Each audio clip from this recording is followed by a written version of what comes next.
Brands are like people. The worst thing you can do is to try and change somebody.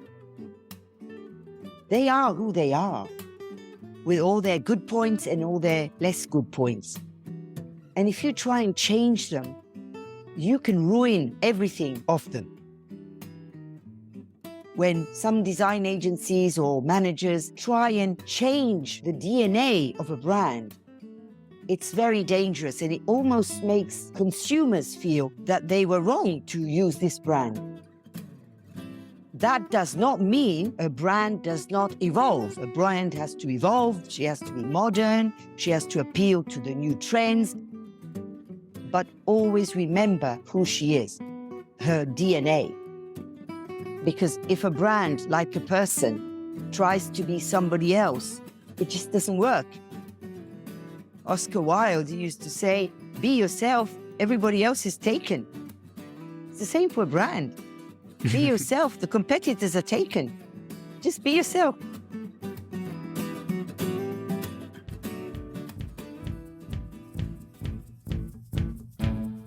Packaging design should seduce, inform, and even save the planet. I'm BRANDERMAN, and this is BRANDERMAN, the podcast where I talk with experts to uncover what it actually takes to make a positive impact on consumers, the market, and society. Warning: keep this podcast out of the reach of close-minded marketers and designers.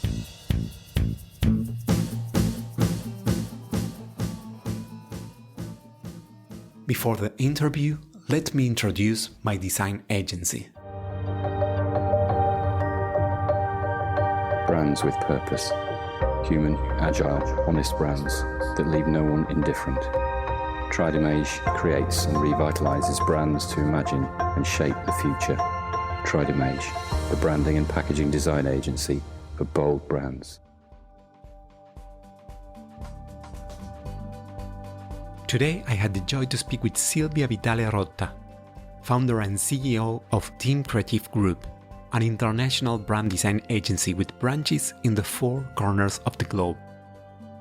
Sylvia's journey is nothing short of extraordinary. Born in Tanzania to Italian parents and educated at the prestigious Royal Oak School in London, she embarked on a path that would eventually lead her to co-found Team Creatif in the vibrant city of Paris in 1986, alongside her partner, Nick Craig.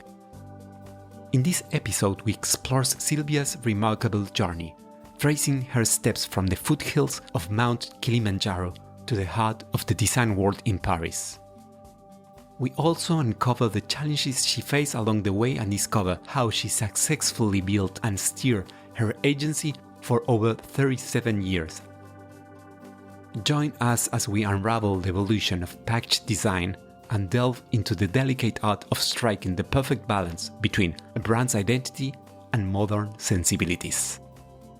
Today with me, Sylvia Vitale Rotta.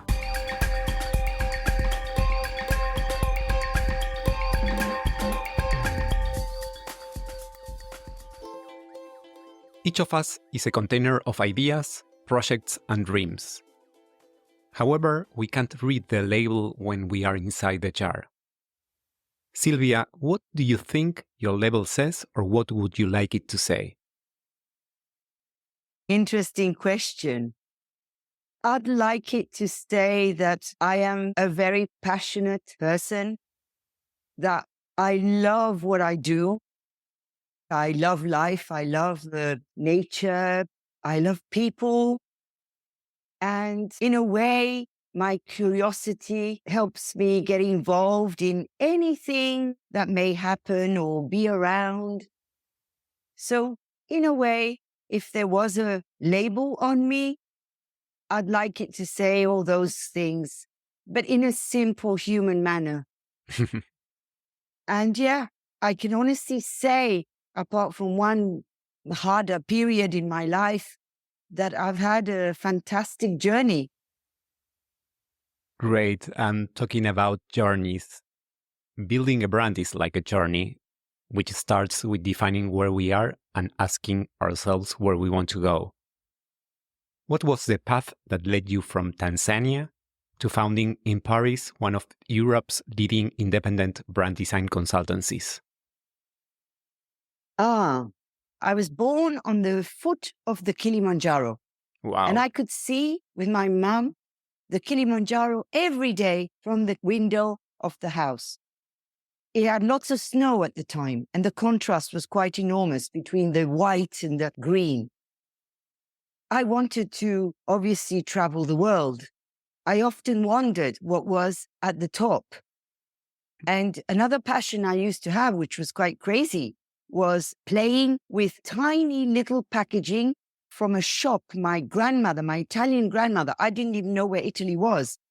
She gave me a present, and it was a tiny little shop like a doll's house. Yeah. And it had all sorts of packaging in there. It had Barilla packs. It had all sorts of packaging. And I used to spend hours playing with these packs and putting them on the shelf, taking them away and selling. And it really was something that somehow I replicated in my life.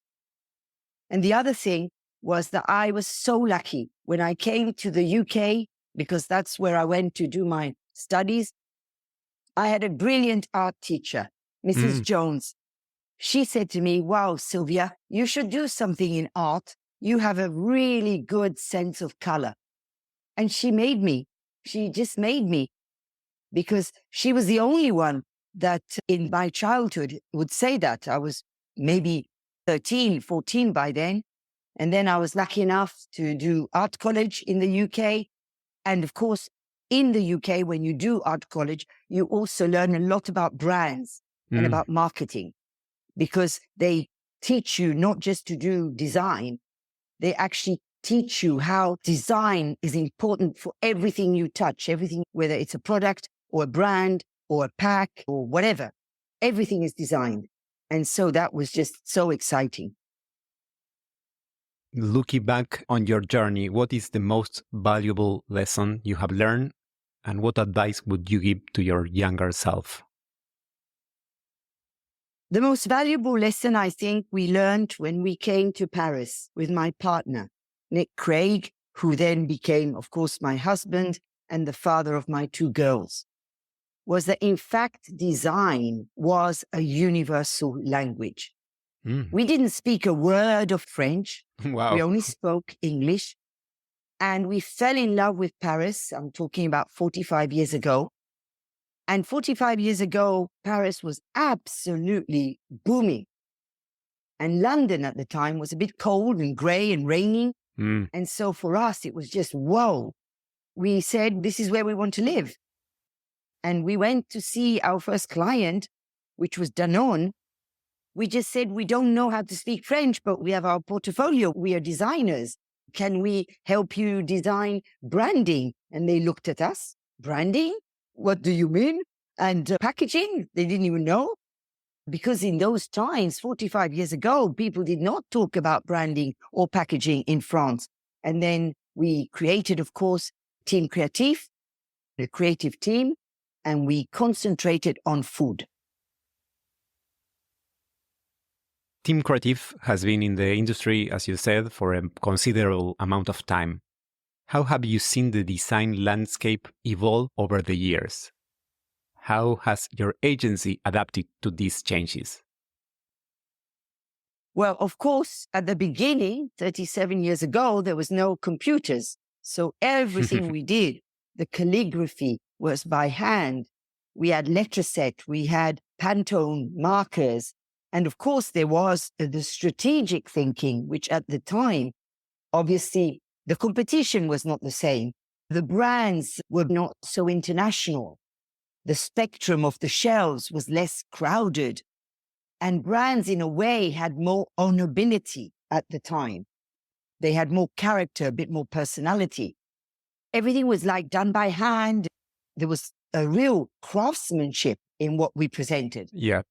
And things went slower, of course. The briefs were often given by top marketing people. You really designed to a purpose. You designed to a meaning, to create distinctive assets for the brands. And then the computers arrived, and that opened a whole new world. There was a vague of design that became a lot more trendy. So brands started pitching, asking 3 or 4 agencies to pitch. And sometimes a very trendy agency would win. And in fact, sometimes no distinctive assets were created for a brand. It was pretty, it looked good, it sold maybe. However, it didn't necessarily have the personality to really become top of mind in a consumer's mind. And then all of a sudden, people realized that just being fashionable or just being trendy in design, especially in packaging and branding, was not really an answer. If you could relive a moment in your life related to your career, what would it be? I think it would be an incredible day at Rio Airport, going on holiday, and the Mars group called us and announced that we were the chosen agency to work on all their pet care dog and cat ranges. Wow. And because we love animals and we have many cats and dogs, it was just like a dream come true. And then another big point was when Ferrero told us that we were going to redo the Kinder Boy. And it was just like, whoa, this is magic. It took us 2 years to find a boy that would perform fantastically well throughout the world because it was tested simultaneously in 8 countries. And it had to have top results. Otherwise, Ferrero family would not change their boy. And that was another very strong moment. Yeah. Nice. Sylvia, you have been the first woman in the world of graphic design to be appointed Knight of the Legion of Honor by the French Ministry of Foreign Affairs. What did it mean for you? Oh, my goodness. That was an incredible moment. Because for sure, as a designer and as a creative person, you know how sometimes we don't have confidence because we're always doubting that what we're doing is good enough and people will like it and love it and everything. And here I was being honored by the French government. And what was even more amazing was my dad, he was in Italy. He was almost 104. Wow. And he thought his daughter was on Italian television. And that was just like for him, wow, my goodness. He was so proud because Italians love French people. And he was just so proud that the French government had recognized his daughter. It was a beautiful moment. Yeah, beautiful. Sylvia, what do you think of the designer you are when you look in the mirror? A designer that loves food, loves doing the best I can for a pot of yogurt, a bag of dry pet food, or a packet of biscuits. Because to me, it's making a nicer, more beautiful world for consumers. Now I feel even more empowered because of the sustainability drive.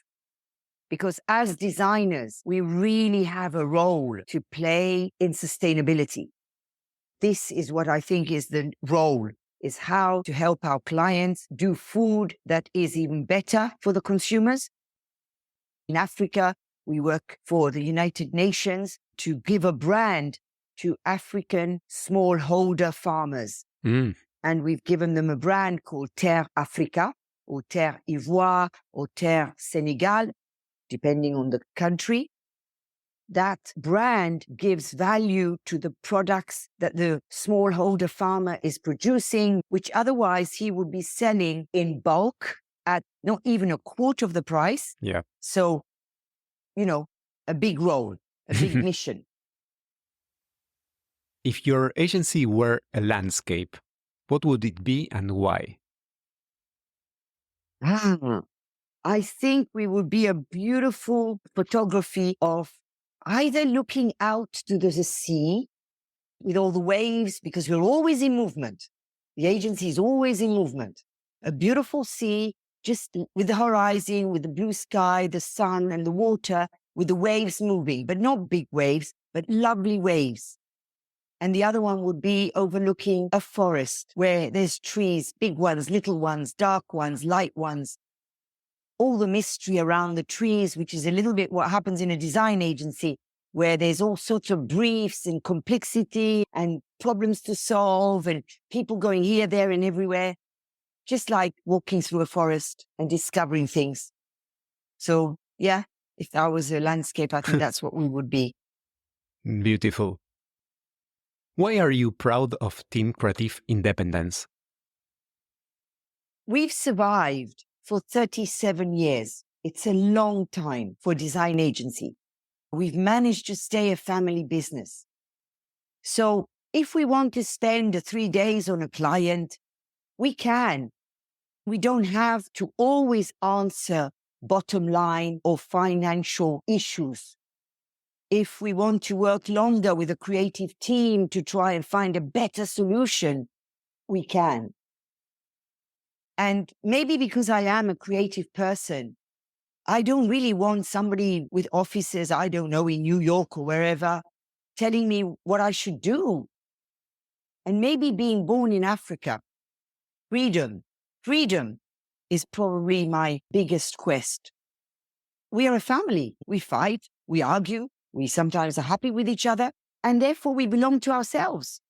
So I just hope we can stay family business for as long as possible.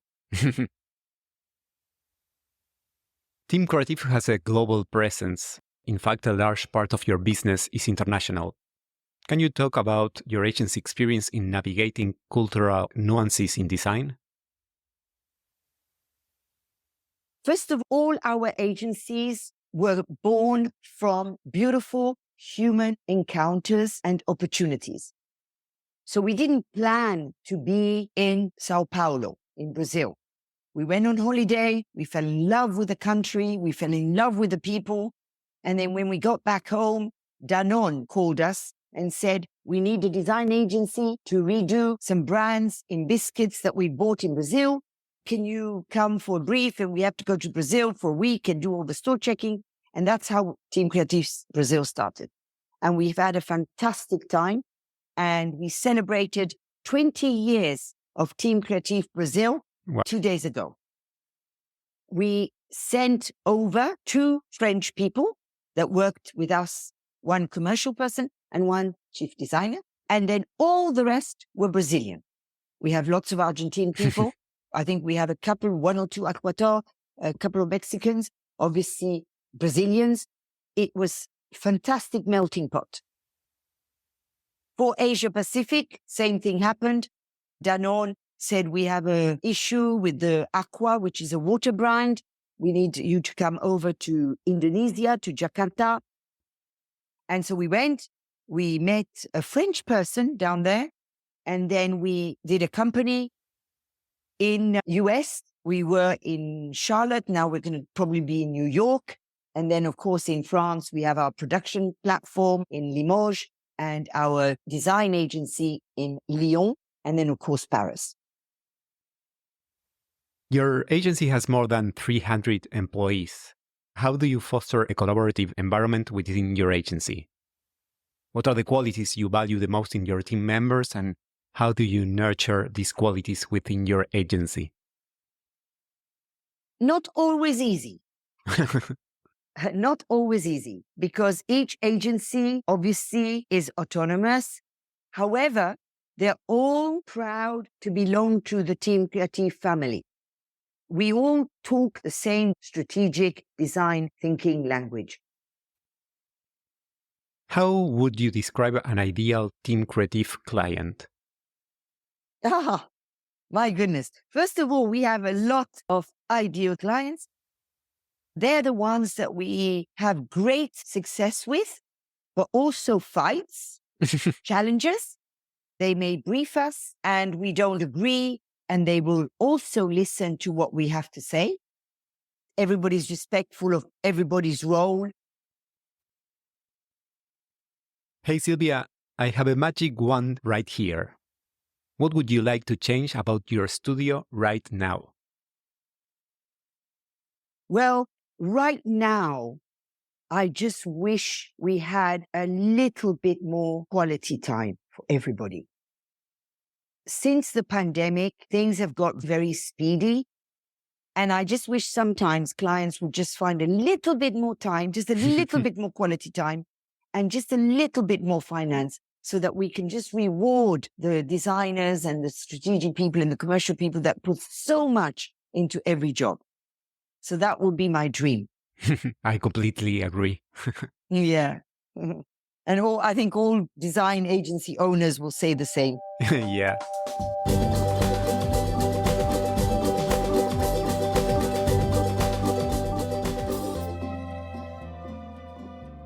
Brands are like people.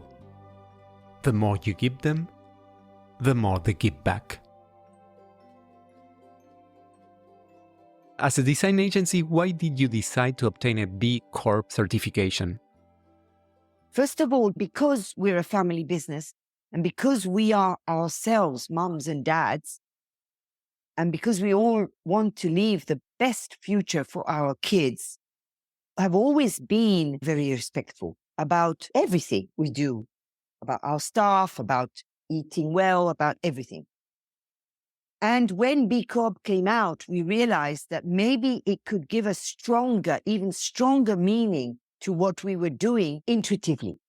In a way, it was a big family. And so getting B Corp was like a certification of what we were doing intuitively as best as we could, even better.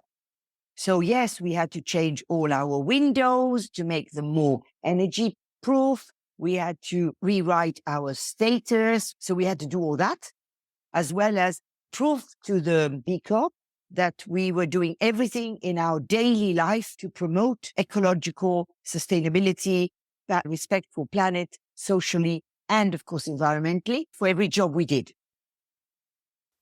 What wisdom have you gained in the process of leading the European Brand and Package Design Association, the EPDA? Fantastic. You know how sometimes as a design agency, it's not that you feel a bit lonely, but you think you're the only one that has those issues, or that you're the only one that didn't win a pitch, or that had a problem with something. And in fact, by being the president, you realize that in fact, we are all having the same challenges. And what I love is to be able to talk about them, and maybe in our small way to bring some sort of wisdom or some sort of support to everybody. Because in fact, we are all a little bit very similar. And what's fantastic about the EPDA is that there is no feeling of competition. We're all there as people who love what they do and would love doing it the best we can, and just want to support each other and talk about it and exchange and share. And what are your ambitions as president of the EPDA? I would love to get our sustainability program to a really strong place. In other words, make it that the B Corp certification definitely get them to realize how an important role we have as designers and as EPDA in trying to help sustainability, whether it's about eating better, avoiding waste, making sure that packaging is as environmentally friendly as possible, how we can let it always the human side of everything shine through. Great.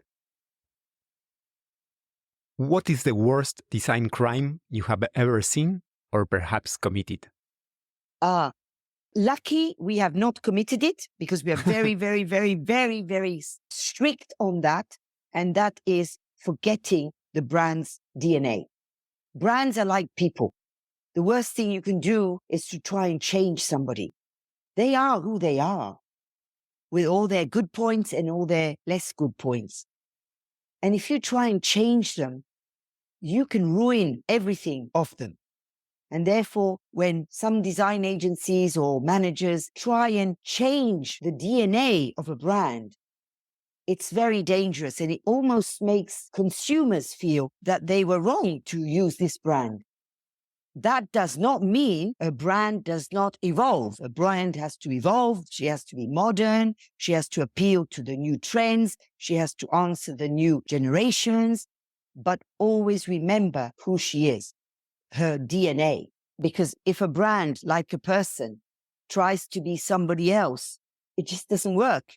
Oscar Wilde used to say, be yourself, everybody else is taken. It's the same for a brand, you know, be yourself, the competitors are taken. So just be yourself. That's why we have a process which we call the star system.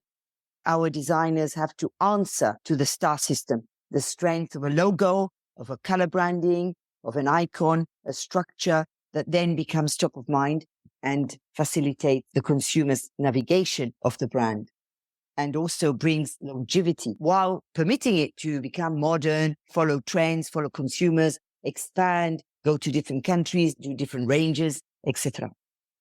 Great. Sylvia, I have a proposal for you.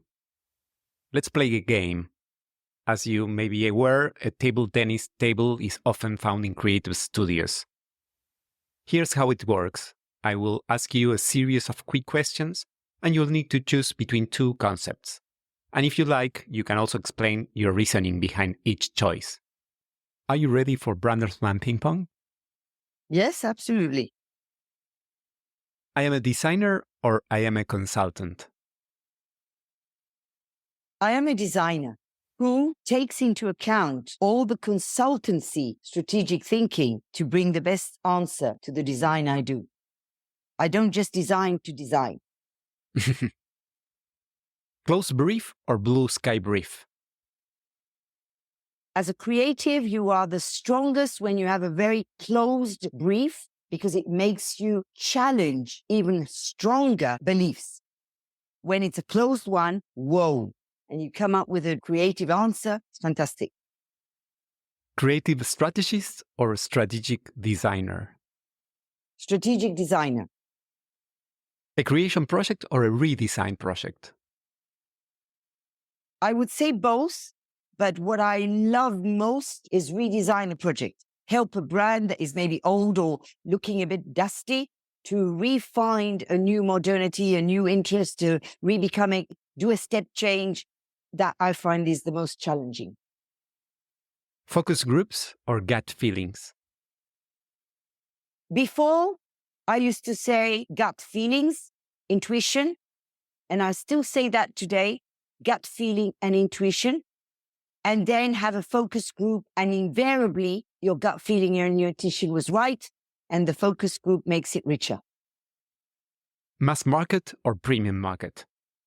Mass market. I love doing mass market products because that's where you really do the best for the consumer. Big established brand or small emerging brand? Big established brands, because they have the biggest footprint and they affect the most people's lives. Conceptualization or execution? Conceptualization. Label design or bottle design? The ideal is bottle and label, because then you can really make both sustainable. However, if one had to really choose today, because of sustainability, I would go for the bottle. Form follows function or form follows emotion? Form follows emotion, because two products that look alike, you will always take the one that touches you emotionally the most. Leading designers or continuing to design all your life?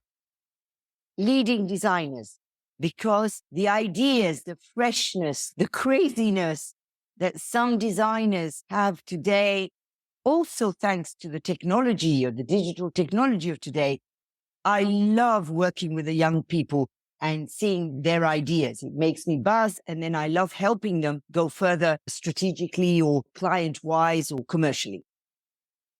Remote work or face-to-face work? Face-to-face work to get the human energy going. However, remote work when you need to solve deep dives into a brand that is maybe a bit complex. A package of another agency that you would have liked to have designed? Oh, I would have loved to be able to do Starbucks. In literally no time, what they did was so right, so simple, one color, and so universal. It's just essential, and it says everything. And also, if I can add one more, maybe the Barilla packaging has definitely made the brand really stand out as the beauty, the elegance of Italy, the simplicity, the essentiality of Italy. A collaboration with another creative or agency that you would like to do?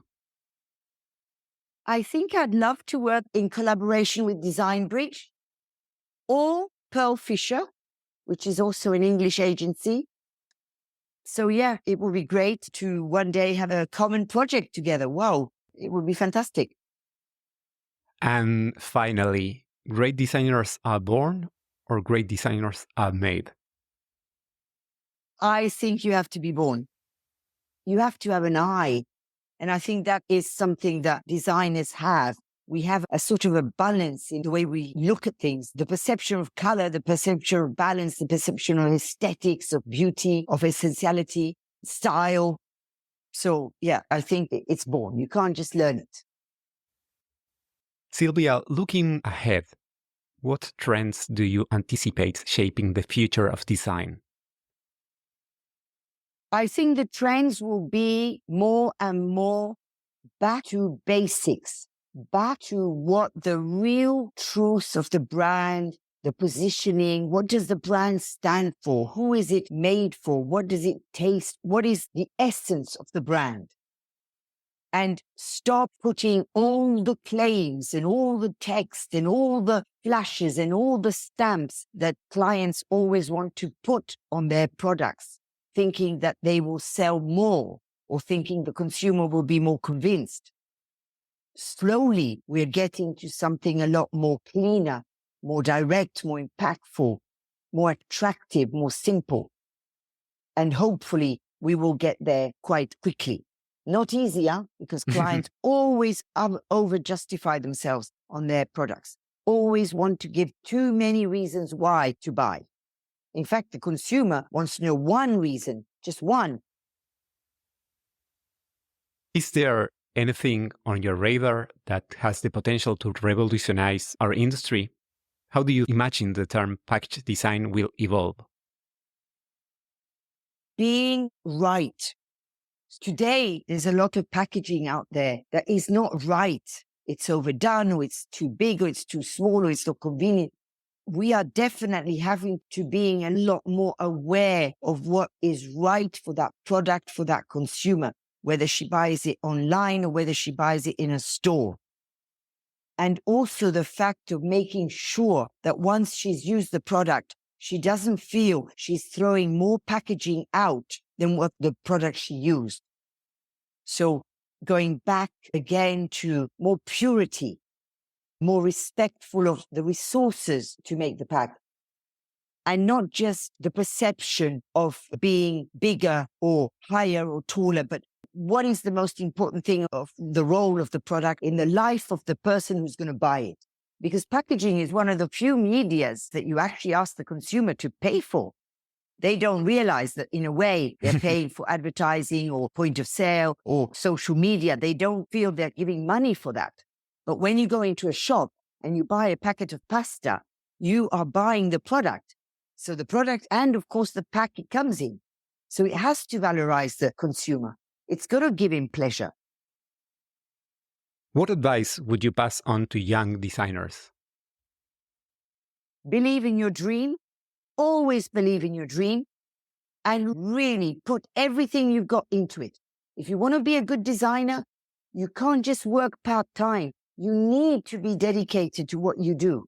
Otherwise, you just become a computer, and computers will do it better than you. Really be curious of what you have to do to solve the problem, to help the brand. Because don't forget, the more successful the brand is, the more people are going to have a job, and the more people are going to be able to work and earn their living. We have an important role socially. And therefore, if you want to be a good designer, give your profession the passion and the time that you need to give it. Don't just think it's a passing by job. C'est pas possible. It's not possible. It needs a lot of commitment. And always pushing yourself to be more innovative, stronger solution. You can't just do normal things. You have to go the extra mile. The more you do it when you're younger, the more you'll have a great job as you get older. What is the most important thing on your to-do list for your professional life? What is your next adventure? Really try and make a success of Team Creatif USA. I'd love to be able to say that we have an agency in the US serving our big clients as successful as the one we have in Paris and the one we have in Latin America and the one we have in Asia. Yeah, I think it would be good to be accepted in the US for who we are, French origin, bringing maybe a different look, but really conquering this incredible American market. And I would love to make everybody that works in the company really proud and be able to compensate them as much as I would love to do. But maybe that's my Italian side coming out, wanting to protect them, wanting to give them the very best they can have. La mama. Exactly, la mama, as you say, the caring, the protecting, way beyond the business itself. It's more than that. Sylvia, your journey as an entrepreneur and design visionary has been both inspiring and informative. If design is a universal language, you certainly are a native Esperanto speaker. Gracias, grazie, obrigado, thank you, merci. I hope you have enjoyed this conversation as much as I did. You can check the episode notes for all the relevant links. I also invite you to follow me on Instagram and on my website, branderman.design. Follow the podcast in your favorite app so you don't miss the next episode of Branderman, the podcast where we try to uncover how to make a positive impact on consumers, the market, and society through package design.